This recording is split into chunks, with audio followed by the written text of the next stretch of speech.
दोस्तों नमस्कार।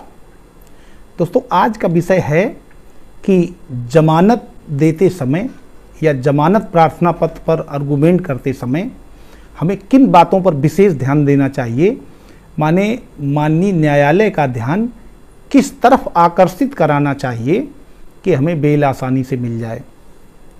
दोस्तों अभी हाल ही में माननीय सुप्रीम कोर्ट में एक मामला पहुंचा तीस्ता सीतलवाड़ का। तीस्ता सीतलवाड़ गुजरात दंगों के मामले में गुजरात सरकार को बदनाम करने के लिए एक मुकदमे में एक्यूज थी, जिन्होंने बेल एप्लीकेशन मूव किया हुआ था और वो बेल एप्लीकेशन पर आर्गूमेंट हो रहा था माननीय गुजरात उच्च न्यायालय में। तो उस आर्गूमेंट में गुजरात उच्च न्यायालय ने एक टिप्पणी की। उसमें जो वकील साहब थे उनकी ओर से, एक्यूज की ओर से, उन्होंने ये आर्गूमेंट किया था कि कोई मामला प्रथम दृष्टया नहीं बनता है, माने no prima facie case made out.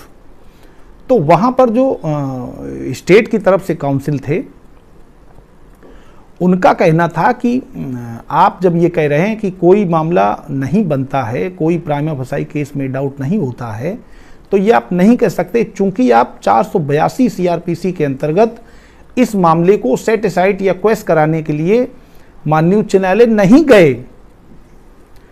तो इस फैक्ट को लिखते हुए वो बिल रिजेक्ट हो जाती है और उस रिजेक्ट आर्डर के खिलाफ माननीय सर्वोच्च न्यायालय में बेल एप्लीकेशन मूव होती है।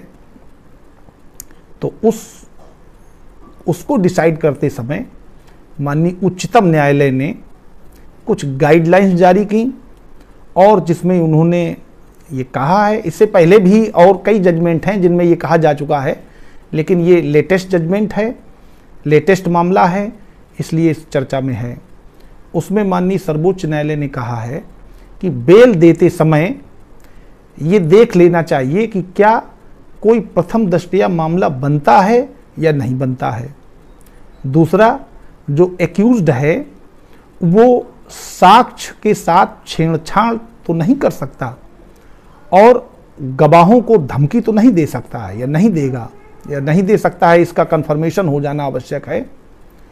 और तीसरा कि जो एक्यूज्ड है उसकी प्रेजेंस कैसे हो पाएगी, प्रेजेंस हो सकेगी, माने न्यायालय की पकड़ से या पहुंच से ये दूर तो नहीं जा सकेगा। ये तीन चीज़ें मस्ट हैं।